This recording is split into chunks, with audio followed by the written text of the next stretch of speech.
Narito ang maalamat na kwento na mula sa mga matatanda, nating ninuno sa Samar, tungkol sa isang taong mangangaso na nakaengkwentro ng isang ermitanyo sa daan at siya ay pinagkalooban ng isang kakayahan mapahusay ang kanyang pangangaso. Ang kwento ni Seret, ang taong lobo ng Samar. Noong unang panahon sa puso ng Samar, may isang tahimik na nayon na napapaloob sa makapal na kagubatan at gumugulong na mga burol. Namumuhay ng payapa ang mga taga-nayon, puno ang kanilang mga araw ng pagsasaka at ang kanilang mga gabi ng pagkukwentuhan sa tabi ng apoy. Ngunit may isang kwento na nagpapakilabot sa lahat, ang kwento ni Seret. Si Seret ay isang kilalang taong lobo na naglalakbay sa kagubatan sa gabi, isang nilalang na parehong tao at hayop. Sinasabing si Seret ay dating mabait at mapagkalingang mangangaso na nagngangalang Lando. May malalim na ugnayan si Lando sa kagubatan at sa mga nilalang na naruroon.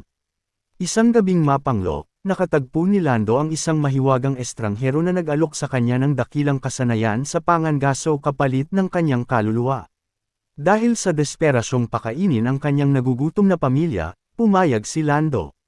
Mula noon, kaya ni Lando na mag-anyong makapangyarihang taong lobo ayon sa kanyang kagustuhan. Siya ay naging kilala bilang Seret, ang tagapagbantay ng kagubatan. Gayunpaman, ang kapangyarihan ay may kalakip na sumpa.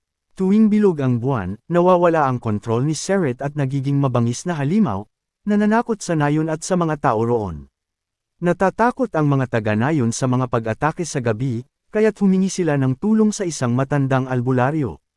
Ipinahayag ng albularyo na ang tanging paraan upang mabasag ang sumpa ay hanapin ang puso ng kagubatan, kung saan namumulaklak ang isang bihirang bulaklak. Ang bulaklak na ito ay may kapangyarihang linisin ang kaluluwa ni Lando at tapusin ang sumpa ni Seret magpakailanman. Isang matapang na dalaga na nagngangalang Amara, na ang pamilya ay naging biktima ng mga pag-atake ni Seret, ang nagboluntaryong magsagawa ng mapanganib na paglalakbay. Sa gabay ng albularyo at sa dasal ng mga taga-nayon, naglakbay si Amara ng malalim sa kagubatan. Hinarap niya ang maraming pagsubok, kabilang ang mabangis na mga hayop at mapanganib na lupain, ngunit hindi kailanman nagpatinag ang kanyang determinasyon. Sa wakas, natagpuan ni Amara ang puso ng kagubatan at ang bihirang bulaklak. Nang pinitas niya ang bulaklak, naramdaman niya ang makapangyarihang enerhiya na damaloy sa kanyang mga ugat. Binalik siya sa nayon at, sa tulong ng albularyo, isinagawa ang ritual upang basagin ang sumpa. Si Seret, ngayon ay bumalik sa anyong tao bilang Lando, ay lubos na nagpasalamat kay Amara at sa mga taga-nayon. Nangako siyang paprotektahan sila mula sa anumang banta sa hinaharap at mamumuhay ng payapa sa natitirang bahagi ng kanyang buhay.